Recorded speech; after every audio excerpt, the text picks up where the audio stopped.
खालामनो थाखाय खावलायबाय आरो अन्थाइ आफादनिफ्राय गांसे आर'नाइनि बर'नि थाखाय गुरै खावलायनाय जाबाय।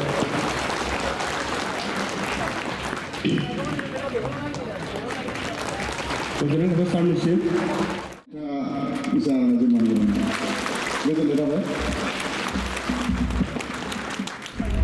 माबायदि दं फरायसाफोर? ओंखाम उखैदों नामा? ओंखारदों नामा? आं बुंनायखौ बयबो खोनासंगोन ना?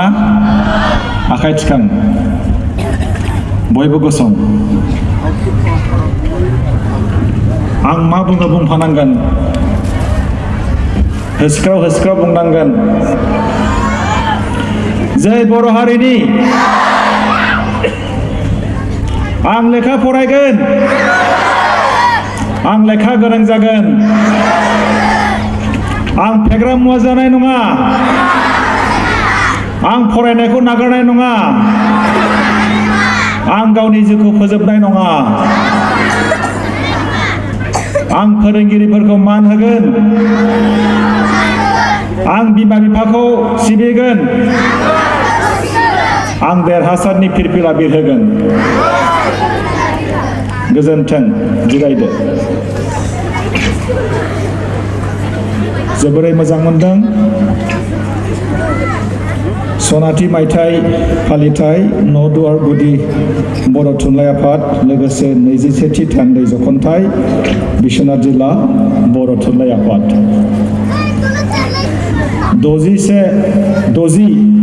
60सा मोसागिरि बिथांमोनहा मोसानानै जोंखौ ओरैबायदि रंजाहोदों बुंथ्र'नो हाया। बिराद खस्थ' खालामनानै बिथांमोनहा प्रेक्टिस खालामदों। दिनै मोसादों। जोंनि बे थासारिखौ नंगुबै गाबजों समायफ्लेहोदों। जाय थासारियाव जोङो दङ बे थासारिया नंगुबै गाबजों बुंफबनाय। फरायसाफोर आं मा बुंदों बयबो गोसो होनानै खोनासं। बाहेरायाव थांनो गोसो जादोंब्ला हारसिं ओंखारलां। ज' ओंखारलांनाङा। जोंनियाबो गोसोआ बोरैबा जायो। गोसो बायो। बेनिखायनो आं खावलायखाबाय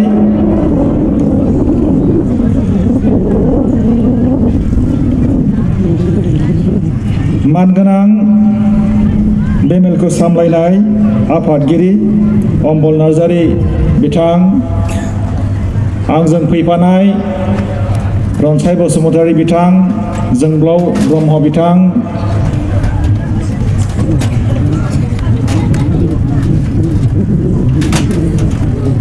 बे खुंथायखौ खुंनाय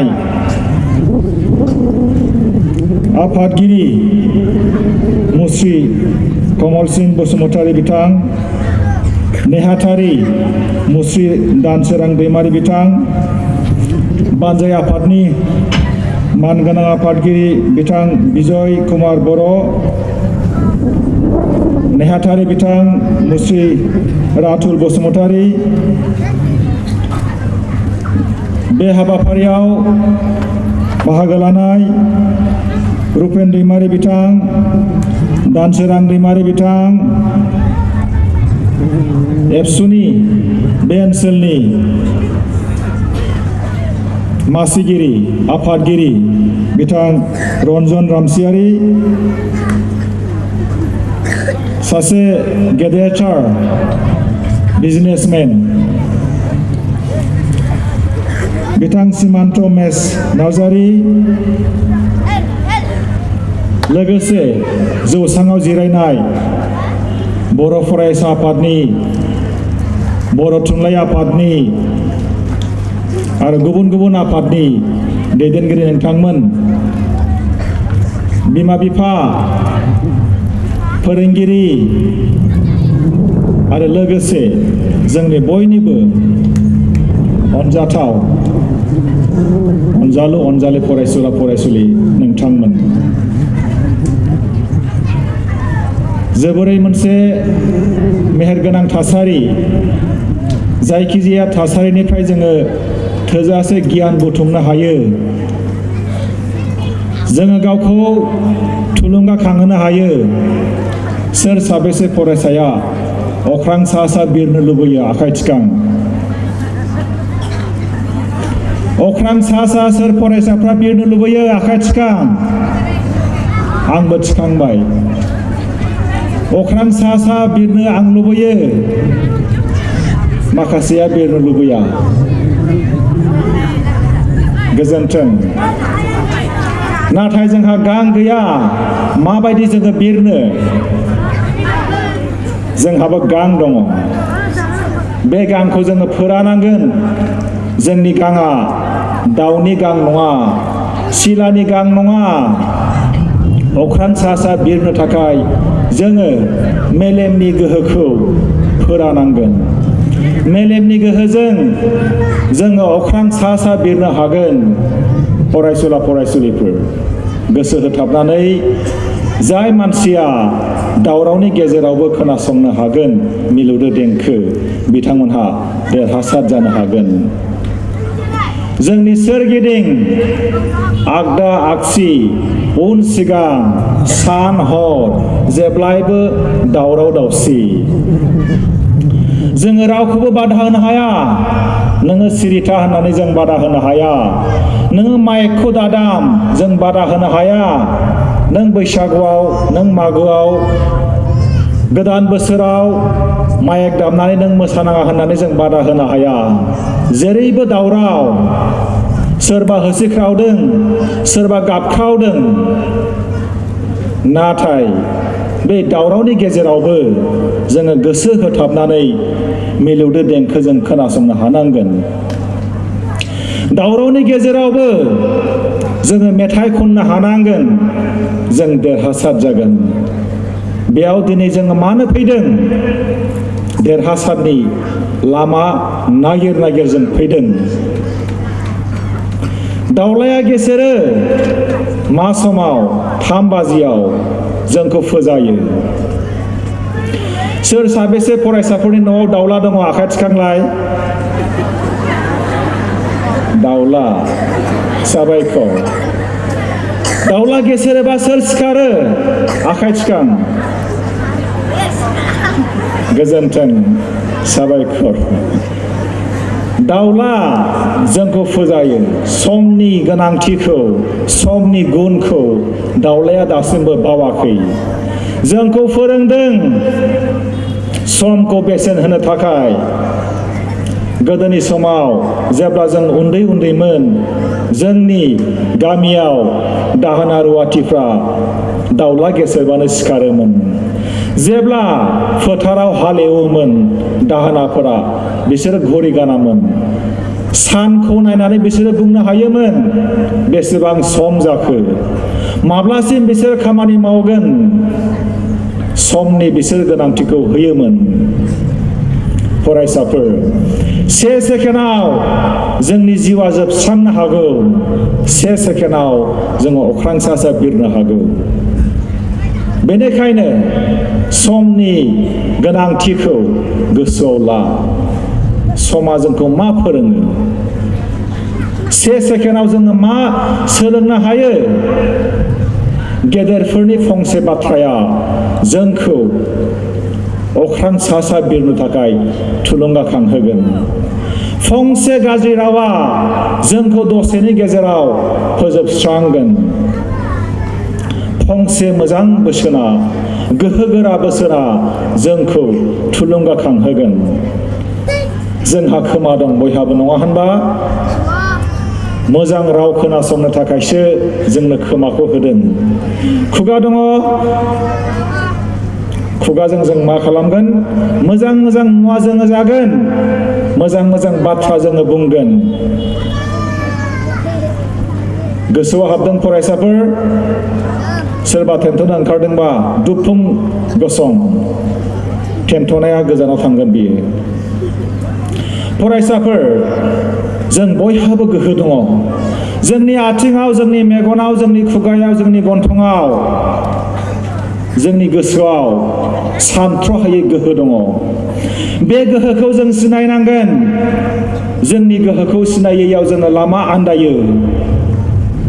जोंनि गोहोखौ सिनायोब्ला जोङो मा जागोन अख्रां सा साजों बिरनो हागोन फरायसाफोर अख्रां सा साजों बिरनो हागोन अख्रां बिरनो थाखाय जोङो गावखौ गोहोगोरा खालामनांगोन मेगनखौ जों बेखेवनांगोन बे आखाइखौ जों मोजां खामानियाव बाहायनांगोन आथिंजों जोङो आगान सुरनांगोन जोङो जिरायनानै थायोब्ला जोङो जोंनि थांखियाव सौहैनाय नङा मेगन थासेयावबो जोङो खाना जायोब्ला आखाइ थासेयावबो जोङो खंगा जायोब्ला आथिं थासेयावबो जोङो लेंग्रा जायोब्ला जिउ थासेयावबो जोङो गोथै जागोन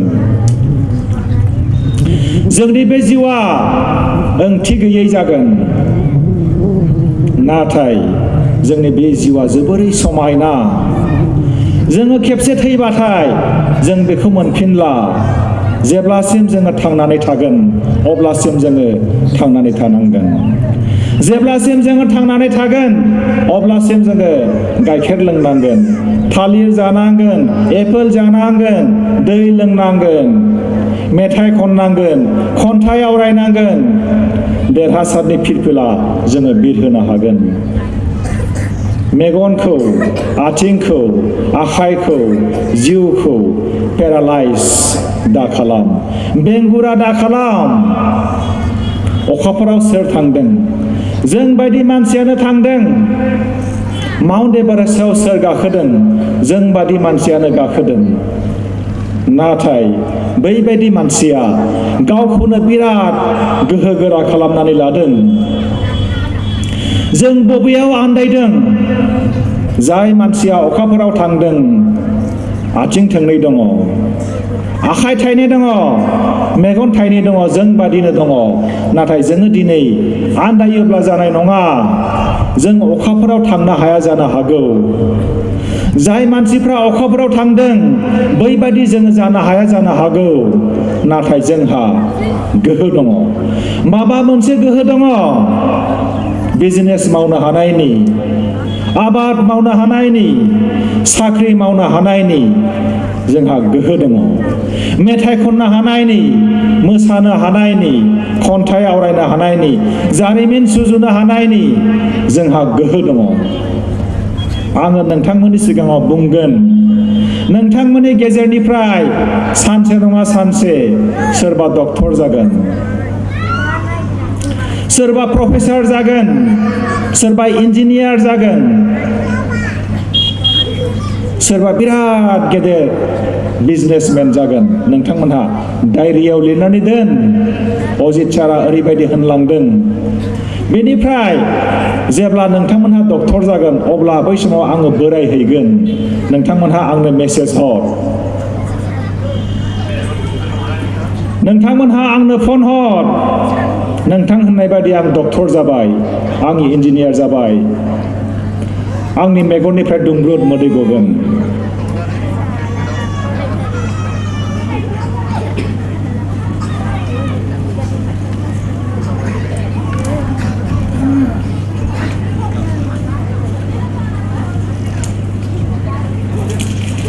फरायसाफोर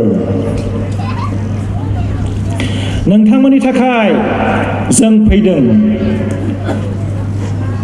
बर' थुनलाइ आफादा सान हर मेंनाय गैयाजासे नोंथांमोननि थाखाय खामानि मावदों नोंथांमोनहा मोजां जाथों सान हर दुलाराय बर' फरायसा आफादा खामानि मावदों सान हर फोरोंगिरिफ्रा नोंथांमोनखौ मोजां खालामनो थाखाय बिराद गिदिर सिमां नुदों लामा आन्दायनाङा फरायसाफोर मेट्रिक आनजादखौ माबादि उथ्रिसार जानांगौ होननानै आंनियाव सोंहरदों आंनि इउटिउबाव सासे मेसेज हरदों सार मेट्रिकखौ पास जानानै मोनसे राहा लामा लानानै भिडिअ बानाय होननानै आंनो मेसेज हरदों मेट्रिकखौ पास जागोन हायार सेकेन्डारिखौ पास जागोन ग्रेजुएशन जागोन पोस्ट ग्रेजुएशन जागोन देरहासार जागोन नाथाय मोननैसोल' मोन्थोर दङ बे मोन्थोरा जाहैबाय नोङो मोनसे गिदिर सिमां नु बिराद गिदिर मोनसे सिमां थानांगौ बयनियावबो गिदिर गिदिर सिमां थानांगौ मेंनाय गैयाजासे फरायनांगोन मेंनाय गैयाजासे फरायनांगोन फरायनायजों लोगोसे लिरनांगोन लिरनायनि प्रेक्टिस खालामनांगोन जायखौ रोङा बेखौ सोलोंथारनांगोन मानो होननानै बुङोब्ला आनजादाव नोङो लिरथारनांगोन नोङो जुदि रोङाब्ला नों मा लिरगोन बेनिखायनो सानखान्थि रोङाब्ला बेखौ रोंथारनांगोन बिगियान रोङाब्ला बेखौ रोंथारनांगोन इंराजि ग्रामार रोङाब्ला बेखौ रोंथारनांगोन जायखौ नोङो रोङा बेखौ नों सोलोंथारनांगोन अब्लानो नोङो पास जागोन रावबो हमथानो हानाय नङा फरायसाफोर इसोरा जोंनो मा होदों बिराद समायना मोनसे महर होदों सोरबा गोसोम जानो हागौ सोरबा गाहाय जानो हागौ सोरबा सोमखे जानो हागौ सोरबा गुफुर जानो हागौ इसोरा जायखौ जोंनो होदों बेखौ जोङो बजबनानै लानांगोन जोङो गावखौ मोजां मोननो हानांगोन आङो गोसोम होननानै आंखौ मुगैयोब्ला जानाय नङा गोसोम गुफुरजों जेबो सोमोन्दो गैया गोसोमाबो प्रफेसर जानो हायो हायथाथायाबो डक्टर जानो हायो जोंनि महरखौ लानानै जोङो गोसो बायनो नाङा जोंनि महरखौ जोङो गुबुनजों जोङो रुजुनाङा जोंनि गोहोखौ जोङो गुबुनजों रुजुनाङा मात्रबोल' जोङो थुलुंगाखौ लानांगौ फरायसाफोर नैबे आखाइजों जोङो आं सिगांनि मेलफोराव बुंबोदों बे आखाइयाव जोंहा गोथौ सान्थौ दङ बे आखाइजों जोङो खन्थाइ सुजुनो हायो बे आखाइजों जोङो जारिमिन लिरनो हायो बे आखाइजों जों इसोर खुलुमनो हायो बे आखाइजों जोङो बोर बिनो हायो बे आखाइजों जोङो माउन्ट एभारेस्ट गाखोनो हायो बे आखाइजों जोङो अखाफोराव थांनो हायो बे आखाइजों जों देरहासारनि फिरफिला बिरहोनो हायो बे आखाइ बिराद समायना मोनसे आखाइ जोंनो आथिं होदों जोंनो जिउ होदों जिउखौ जोङो खेबसेल' मोनगोन फरायसाफोर सोरबा टेन्टनो ओंखारदोंबा दुफुं गसं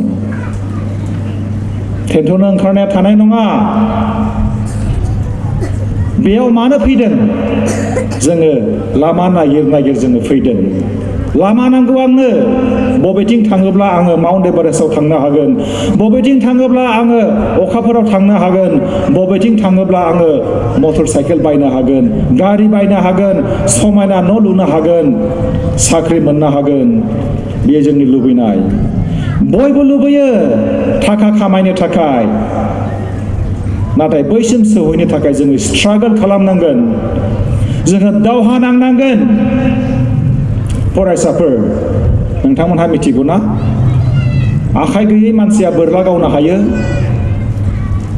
सोर मिथिगौ आखाइ थिखांलाय आखाइ गैयै मानसिया बोरला गावनानै गल्ड मेडेल मोनदों दे सोर मिथिगौ आखाइ थिखां रावबो मिथिथ'वाखै जोंहाथ' आखाइ दङ आखाइ गैयै सासे सिख्ला थोंनै आथिं दङ मेगन दङ खुगा दङ गन्थं दङ गोसो दङ जिउ दङ आखाइ गैया नाथाय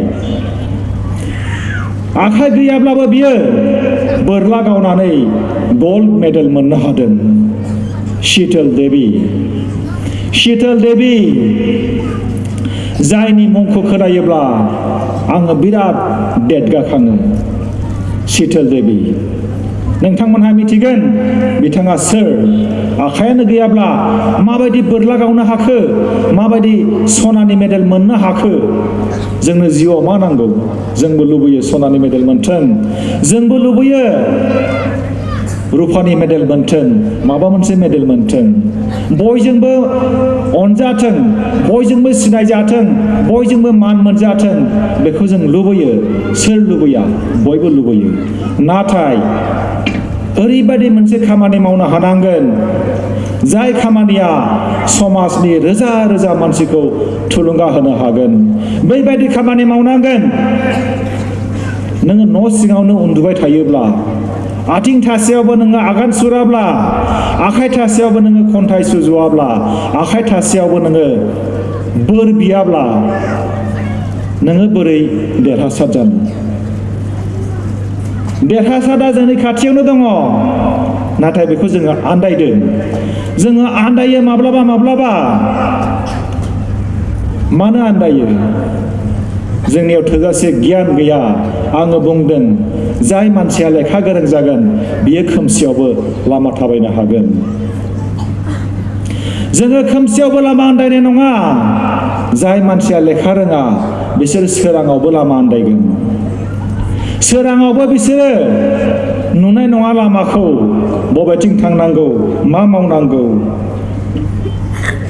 शीतल देबिया गावखौ ओरैबायदि मोजां मोनोमोन आखाइ गैया जानो हागौ बिथाङा इसोरखौ सिबियो इसोरनि खाथियाव बिथाङा आरज गाबबाय थायो हे इसोर नोंथ' आंनि आखाइखौ लांफिनबाय नाथाय आंनि आथिंखौ नोङो लांफिननाङा आंनि मेगनखौ आंनि खुगाखौ आंनि गन्थंखौ आंनि खोमाखौ लांफिननाङा आंनि जिउखौ लांफिननाङा आंखौ थांनानै थानो थाखाय खाबु हो बेबायदि मोन्थोरजों बिथाङा गावनि गोसोखौ थुलुंगाखांहोदों इसोरखौ सिबिबाय थादों आखाइ गैयै मानसिया आखाइ गैयै सासे सिख्लाया दिनै रोजा रोजा खौथि खौथि मानसिफोरनि थाखाय थुलुंगा जानानै दङ बेबायदि मानसिनि खौरांफोरखौ फरायोब्ला जों ओंखाम उखैया जोङो दै गाङा जोङो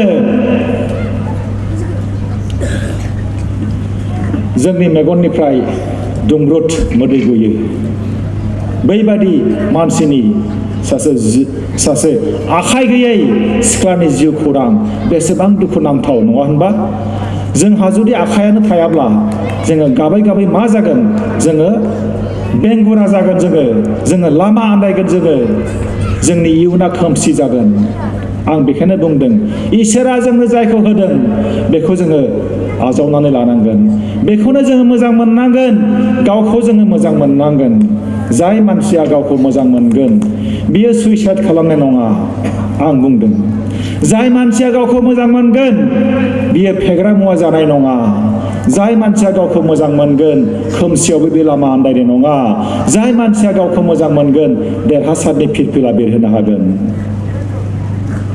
जाय मानसिया गावखौ मोजां मोनगोन रोजा रोजा सुबुङा बेखौ मोजां मोनगोन जोङो गावखौ मोजां मोननो सोलोंनांगौ बेनिखायनो फरायसुला फरायसुलिफोर गेदेर मानसिफोरा गोरों मानसिफोरा मा बुङो खोमा फुवार फुवार खोनासंनांगौ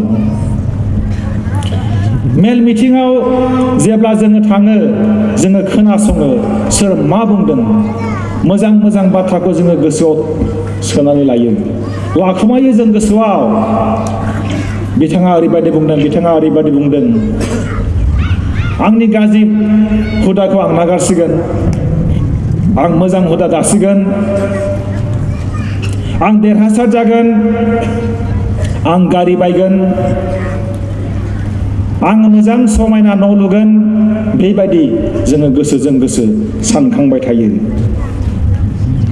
बिजनेस मावनानै दिनै मानसिया अखाफोरावबो थांदों नाथाय जोंनि मानसिया लामा आन्दायहां जादों फरायसुला फरायसुलि जेब्ला जोंनि मेगन सिगाङाव फरायसाफ्रा लामा आन्दायो जोङो गाबनो ओंखारो जों गाबो जोंनि मेगन सिगाङाव जेब्ला फरायसाफ्रा सुइसाइड खालामो जों गाबो जोंनि मेगन सिगाङाव जेब्ला फरायसाफ्रा फरायनायखौ आद्रा खालामो नागारो जों गाबो जोंनि बिखाया गावो जोङो रावबो लुबैया जोंनि फरायसाफ्रा लामा आन्दायथों जों बयबो लुबैयो जोंनि फरायसाफ्रा देरहासार जाथों देग्लाय APSC परीक्षा होनानै 40 जन फरायसाफ्रा बर'फोरनिफ्राय अफिसार जादों अफिसार मिथिगौ ना खायफा खेबसेयावनो पास जादों खुनु कचिं लायाखै हारसिङै फरायदों हारसिङै पास जादों बेसेबां स्ट्रं बिसिनि गोसोआ जेसेबांखि दावराव खालामा मानो बिसिनि गोसोखौ बायहोनो हाया जेसेबांखि गोरिब जाया मानो जेसेबांखि जेंना फैया मानो बिसिनि गोसोखौ रावबो जेबो खालामनो हायाखै ओरैबायदि गोहोगोरा बिसिनि गोसोआ नाथाय जोंनि फरायसाफ्रा मालाबा गावनि गोसोखौ दुखु खालामनानै लायो फोरोंगिरिफ्रा रायोब्ला मोजांनि थाखायसो रायो बिमा बिफाया रायोब्ला मोजांनि थाखायसो रायो बेखौ सहायनांगोन आंनियाव मोन्थोर दङ सोरबा नोंखौ रायोब्ला बिनि मोन्थोरा मा कन्ट्रल नोङो ओंखाम उखैदोंब्ला बिनि मोन्थोरा कन्ट्रल नोङो आनजादाव खम नाम्बार मोनदोंब्ला बिनि मोन्थोरा कन्ट्रल नोङो लामा थाबायनायाव गादलिनदोंब्ला कन्ट्रल नोङो परिखा फेल जादोंब्ला कन्ट्रल बे मोन्थोरखौ नोङो लानांगोन हमथानानै था फेल जायोबा खेबसेल'सो फेल जागोन खेबनैबो फेल जानो हागौ खेबथामबो फेल जानो हागौ नाथाय बेनि उनाव देरहासारनाया दङ जाय मानसिया मेंनाय गैयै नाजाथाबबाय थागोन बिथांमोनहा देरहासार जाखागोन जों दिनै बेयाव मानो ज' जादों जाहाथे जोङो मोनसे मोजां समायना लामाजों जोङो थाबायनानै देरहासार जानो हायो जाहाथे जोंबो देरहासारनि फिरफिला बिरहोनो हायो बे लामाखौ नागिर जोङो ज' जादों जोंनि फरायसाफ्रा माब्लाबा नंखाय गाब आर्टिफिशियेल कालाराव लामा आन्दायो आर्टिफिशियेल कालार नंखाय गाब गावखौ नंखाय गाबनिफ्राय गोजानाव दोन जाय जायगायाव जों दिनै दङ 60 जन फरायसुलिफ्रा मोसाबाय फरायसाफ्रा मोसाबाय बिराद समायना खालामदों बियो नंगुबै गाब बियो नेचारेल गाब बेबादि थासारियावसो जोङो फैनांगौ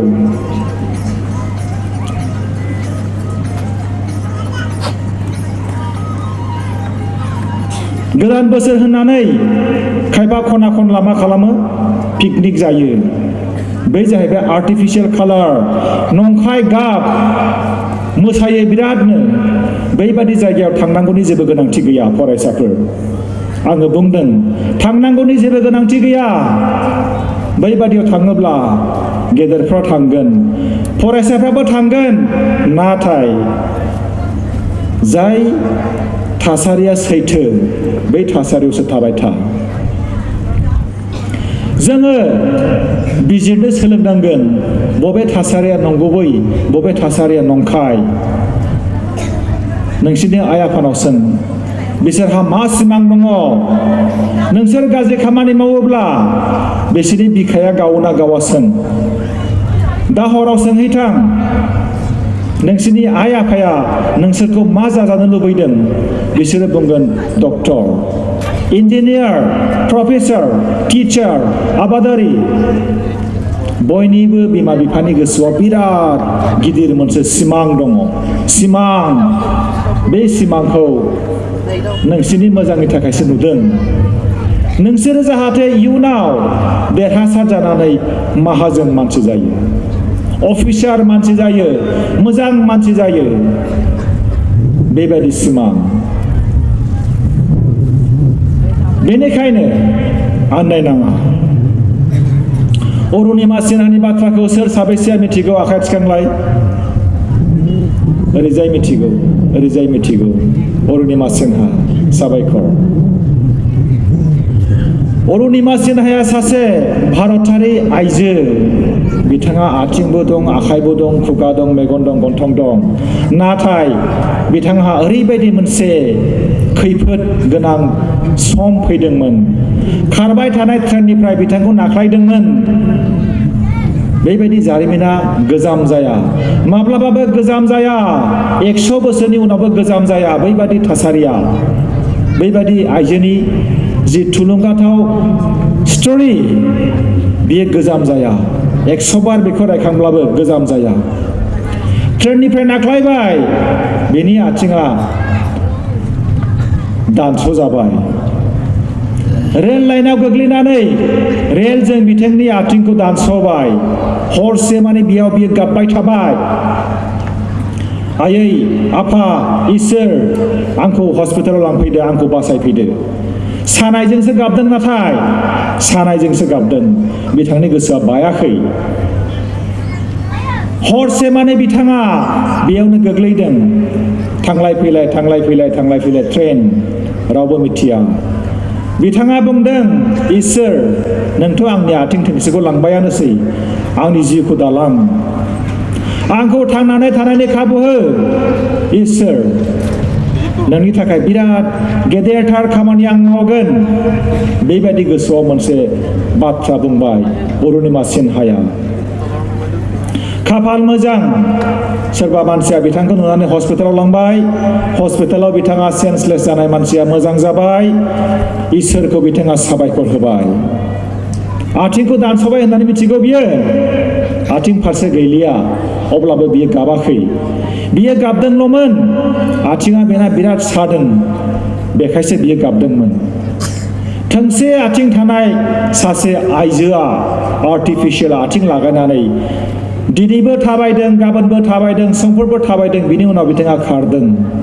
खारनानै बिथाङा प्रेक्टिस खालामदों बिनि उनाव बिथाङा हाजो गाखोनो प्रेक्टिस खालामदों दिनै एसे गाबोन एसे समफोर एसे बिथाङा इसोरनि खाथियाव मोनसे समाय होदोंमोन इसोरा जुदि आंखौ बासायोब्ला आङो देरहासारनि फिरफिला बिरहोगोन इसोरा मोजां मोननाय खामानि मोनसे मावगोन होननानै बिथाङा समाय लादोंमोन बिथाङा माउन्ट एभारेस्टआव गाखोबाय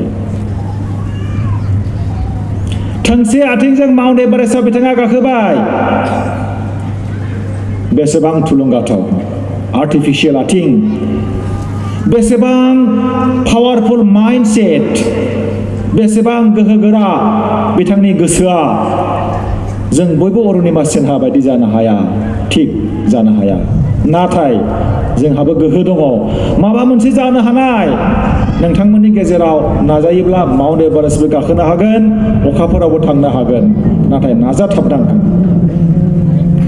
गावनि गोहोखौ सिनायनानै गावखौ गोहोगोरा खालामनांगौ मालाला युसुफजाईनि बाथ्राखौ सोर मिथिगौ आखाइ थिखां मालाला युसुफजाई सासे बांगाल सिख्ला आंनि रल मडेल दिनैसिम आं नुफेराखै नाथाय मालाला युसुफजाईनि जाय गोहो जि माइन्डसेट बेखौ आं बिराद मोजां मोनो आरो आङो थुलुंगाखाङो मालाला युसुफजाई बिथाङा बुंदोंमोन जोंनि साफ्रोमबो उन्दै उन्दै हिन्जावसाफ्रा फरायसालियाव थांनानै लेखा गोरों जानांगौ बिथाङा बुंदोंमोन बयनिबो न'खराव बयनिबो लामायाव बयनिबो गामियाव बयनिबो समाजाव आरो बे हादोराव गोजोन खौसेथि आरो जौगानाय फैनांगौ होननानै बिथाङा बुंदोंमोन बिथांनि जे खामानि मावनाय बेखौ उग्रपन्थीफ्रा मोजां मोनाखैमोन बिथाङा साफ्रोमबो हिन्जावसाफोरखौ लेखा गोरों खालामनो थाखाय गामि गामि थांनानै थुलुंगा होयोमोन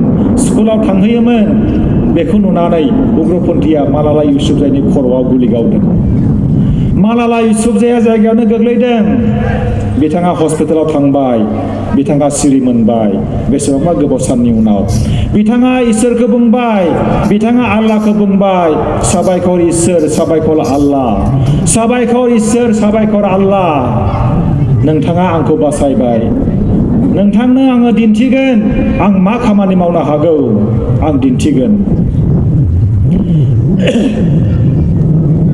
मालाला युसुफजाईया उग्रपन्थीनि गरसे गुलिखौ गावनानै न' सिङाव मोदै हुगार हुगार थोर थोर गिनानै थायाखै गरसे गुलिया मालाला युसुफजाईखौ सिगिनो हायाखै दिनै बिथाङा इन्टारनेशनेल लेभेलाव खामानि मावगासिनो दङ मालाला युसुफजाईया दाबो दङ अरुणिमा सिन्हाया दाबो दङ बिथांमोननि जारिमिना 100 बोसोर 200 बोसोर 1000 बोसोरनि उनावबो गोजाम जानाय नङा फरायसाफोर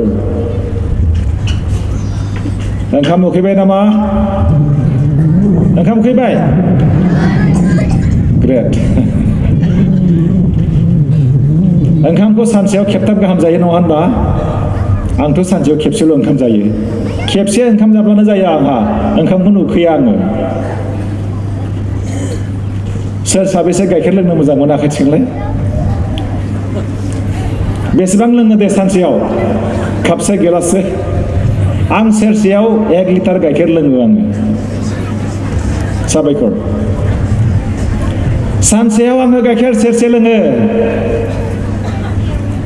मानो लोङा जानो इसोरा होदोंब्ला एसेबां मोजां इसोरा होदोंब्ला बेखौलाय मानो गारनो अखाफोराव सोर थांदों दे जाय मानसिया जौ फाननानै गाइखेर लोंदों बिसोर थांदों मिथिगौ ना आरो जोंनि गेजेराव गाइखेर फाननानै जौ लोङो बोरै जानांगौ जाखो बिदि जोंलाय गाइखेरा फानबाय जौ बायबाय जोंनि बे खर'आलाय मा जानांगौ जाखो बेलाय जायाना जाया गाइखेरखौ नों मानो फाननांगौ जाखो आरो मानो जौ बायनांगौ जाखो गाइखेरा बुरजाबालाय फान मैगं दालि आलु बाय मानोलाय जौ बायनांगौ जाखो बेबायदि जोङो गुसेब नोजोरखौ जोंनि गोसोआव जायगा होनो मोनला जायगा होनांला जाय फरायसाया गाइखेर लोंगोन जाय फरायसाया एपोल थालिर फिथाइ सामथाइ दै लोंबाय थागोन बैबायदि फरायसाया माब्लाबाबो फेग्रा मुवा जानाय नङा आं गेरेन्टि होदों फरायसाफ्रा बेनिखायनो सम सम थाब थाब दै गुदुं लोंबाय था कल्ड ड्रिंक्सखौ बाद हो चिप्सखौ बाद हो मोजां मोजां फिथाइ दङ मोजां मोजां लोंग्रा दङ आइ आफामोनखौ आं खावलायगोन गाव गावनि गथ' गथायनो गुदुं गुदुं गाइखेर खापसे हो सानफ्रामबो फिथाइ बायनानै हो सानफ्रामबो थालिर बायनानै हो सानफ्रामबो दै गुदुं हो सानफ्रामबो दै गुसुखौ लोंहोनाङा बैबायदि फरायसाया लामा आन्दायनाय नङा फेग्रा मुवा जानाय नङा फरायसाफोर जोङो बबेनिफ्राय फैदों दे बुंलाय हा आं खोनायाखिसै आं बुंगोन जों बबेनिफ्राय फैदों अके जायगाखौ खिन्थादों फरायसाफ्रा मोजांनि खोथा जोङो गुबुन गुबुन जायगानिफ्राय फैदों नाथाय प्रेक्टिकेलि जोङो बिमानि उदै सिंनिफ्राय जोङो फैदों बयबो फैदों रावबो नंखाय बुंनो हाया बिमाया जोंखौ जोनोम होदों रावबो नंखाय बुंनो हाया जेब्ला जोङो जोनोम जादोंमोन बिमानि मेगननिफ्राय दुंब्रुद मोदै गदोंमोन जेब्ला आङो उदै सिङाव दङमोन आइया इसोरनि खाथियाव आरज गाबदोंमोन इसोर आंनि गथ'खौ मोजां खालाम इसोर आंनि गथ'आ रसा नांनो मोना इसोर आंनि गथ'आ लेखा गोरों जानांगौ बेबायदि आरज गाबदोंमोन सोरनि बिमा बिफाया बेबायदि आरज गाबा सोरबा बुंनो हागोन रावबो बुंनो हाया बयनिबो बिमा बिफाया इसोरनि खाथियाव आरज गाबबाय थायो गावनि उदै सिङाव थानाय बे फिसाखौ जोथोन लायो मिथिगौना फरायसाफोर जेब्ला नोंसोरो बिमानि उदै सिङाव दङमोन बिमाया माबादि थासारिजों मोगा मोगि जायो मिथिगौना माब्लाबा बिमाया ओंखाम उखैयो नाथाय उदै सिंनि गथ'खौ ओंखाम उखैहोआ माब्लाबा सारअन्थाइ गावो माब्लाबा सान्दुं थिखा थिखि माब्लाबा दैबाना माब्लाबा बारहुंखा माब्लाबा सोरजोंबा रायजागोन माब्लाबा ओंख्रियाव संख्रि नाङैनि रायजागोन माब्लाबा दालि गैयैनि माब्लाबा आलु गैयैनि रायजागोन माब्लाबा बन गिसिजों ओंखाम संनायनि थाब मोनैनिबो रायजागोन गोबां थासारि नाथाय उदै सिङाव थानाय गथ'खौ माब्लाबाबो दुखु होआ मिथिगौना नोंसिनि आइमोनाव सों बेसेबां मिजिंजों बिथांमोनहा नोंथांमोनखौ जोनोम होदों जेब्ला बे बुहुमाव जोनोम होबाय गथ'फ्रा फैबाय बिमा बिफाया इसोरनि खाथियाव सिरि सिरि आरज गाबबाय साबायखर आफा इसोर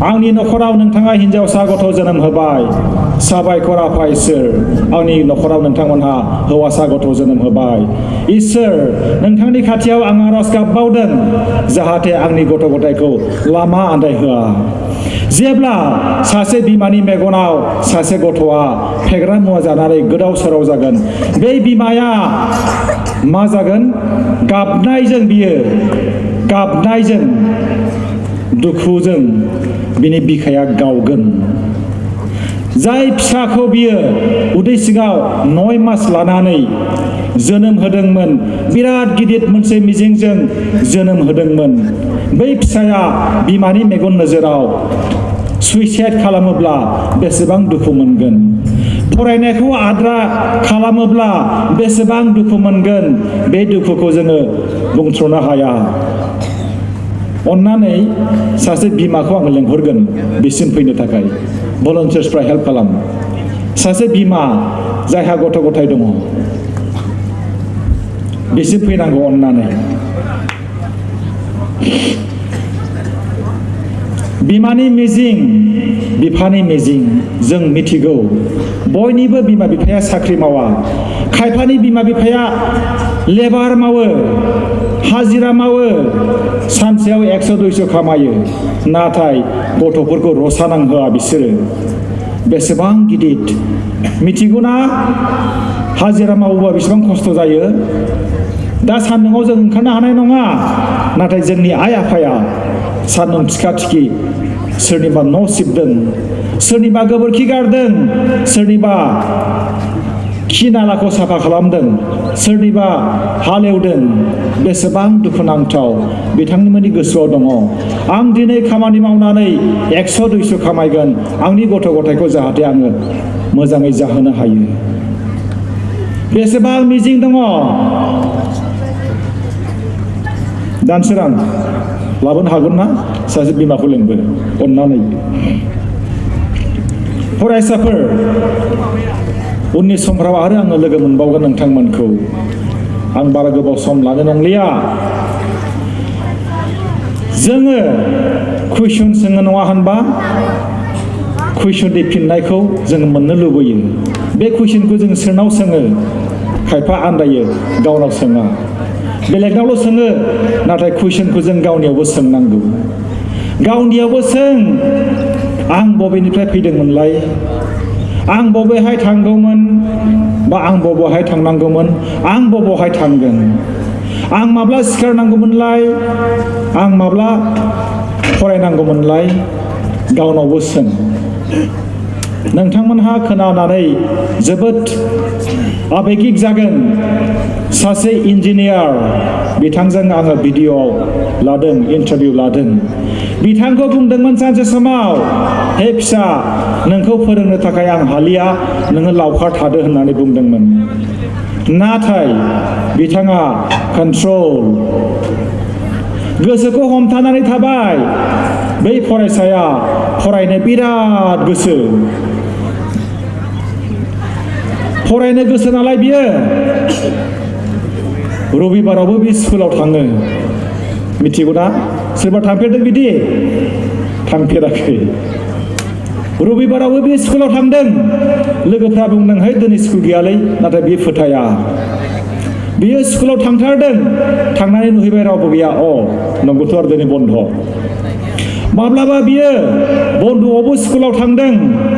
रावखौबो बियो फोथाया। सोरबा बुंदों, है दिनै बन्द'लै, दिनै 2 अक्ट'बर महात्मा गान्धीनि जोनोम सान, थांनाङा। दिनै बिदि बिदि बन्द' दं, थांनाङा। रावखौबो बियो फोथाया। ओरैबायदि मोजां मोनोमोन बे स्कुलाव थांनो थाखाय। थाङो, सानफ्रामबो थाङो, दिनैबो थाङो, गाबोनबो थाङो। ओरैबायदि गोरों मानसि जाबाय बियो। बियो सासे इन्जिनियार जाबाय। इन्जिनियार साख्रिखौ गारनानै बियो दा मोनसे NGO सालायगासिनो दङ। मानसिफ्रा साख्रि नागिर नागिर बिराद साख्रि मोनाबा दुखु जायो नङा होनबा? नाथाय बै मानसिया इन्जिनियार साख्रिखौ गारनानै दा NGO सालायगासिनो दङ।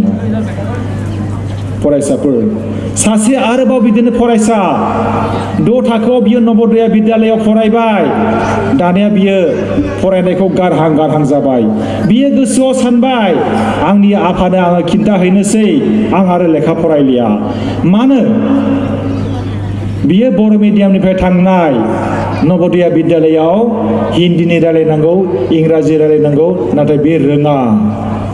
बियो बिराद गोसो बायबाय, नाथाय कन्ट्रल हमथादों बियो गोसोखौ हमथानानै बियो बुंबाय, आफानो आरो आं बुंलिया, आं फरायला होननानै आफानो आरो आं खिन्थालिया, आं गोसोखौ हमथानानै आं फरायसिगोन। बाथरुमाव बियो हाबब्लाबो हारसिङैनो बे इंराजि रायलायो। हाथायाव थांब्लाबो बियो हारसिंनो फाग्ला बायदि गावजोंनो बियो इंराजि रायलायो। गावनियावनो सोङो बियो, गावनो फिन होयो। हिन्दी रायलायो हारसिंनो, फाग्ला बायदि बियो रायलायो। दिनै बिथाङा दिल्लीयाव इउनिभारसिटियाव मोनसे डिपार्टमेन्ट अफ प्रफेसार जाबाय। फरायसाफोर रोङैनि जेबो सोंलु फैया, जोङो रोंखागोन। गिनांगौनि जेबो सोंलु फैया। जों गियोब्ला जोङो आवगायलांनो जों हानाय नङा। फरायसाफोर थुलुंगाखौ जोङो बुथुमनानै लानांगौ सासे फैदो दिनै नोंथांमोननि सिगाङाव बुंगोन गथ'फ्रा साबेसे नोंथांमोननि सिगाङाव बुंगोन सासे बिमाया मा सिमां नुयो जेब्ला बेखौ लानानै बुंनांगोन आं बुंनाया नंखायबो जानो हागौ नङा होनबा आंथ' बुंदों उदै सिङाव 9 मास लायो इसोरनावबो आरज गाबो आंनि गथ'खौ मोजां खालामदों होननानै आरो बिमाया सानो आंनि गथ'आ मोजां मानसि जाथों होननानै नंगौ दा नङा आंथ' नंगौ होनबाय नाथाय नोंथांमोननि सिगाङाव सासे बिमाया बुंगोन मा सिमां नुयो खुलुमबाय मानगोनां रायजोफोर आरो सारमोन आरो मेदाममोन आंहाथ' जोबोद मिजिं दङ फिसाफोरनि सायाव गांनाय उखैनायखौ दोननानैबाबो आं फिसाफोरखौ सुफुंनो सानो फोरोङा नङा फोरोंबाय आंना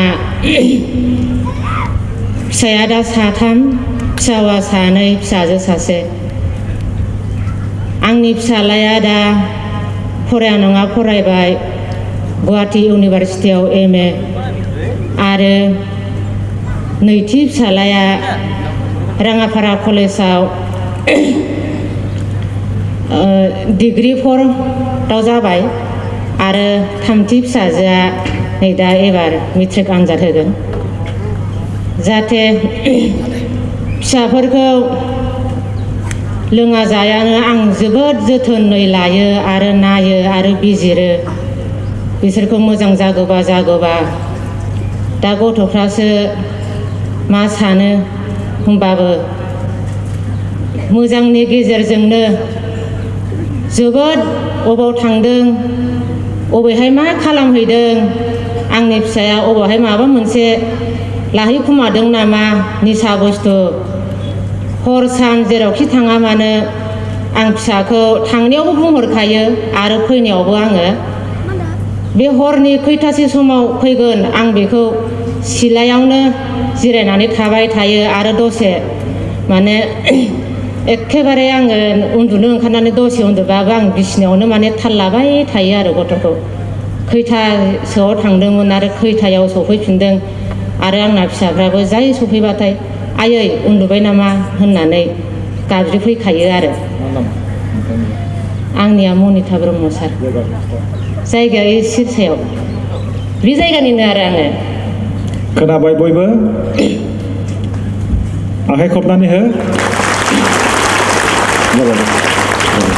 आं दाबो अननानैनो नैबे दा आंना फिसाजोआ मेट्रिक आनजाद होगोन नालाय गाइखेर लाबोफादों आरो आं सार आरो जाहा था जेबो जाया नालाय बिनि थाखाय बिदिनो ना एसे एवना लाबोदो आरो सार जाहाथे आंना फिसायाल' मोजां जाथों होननानै मिथिगौ बिमाया बेसेबां अनो बै माबाफोरखौ जि थोर गसंलाय फिसाजोआ गसंलायदोलाय बबेथिं जिरायदों बिथांनि फिसाजोआ जों बयबो नायनो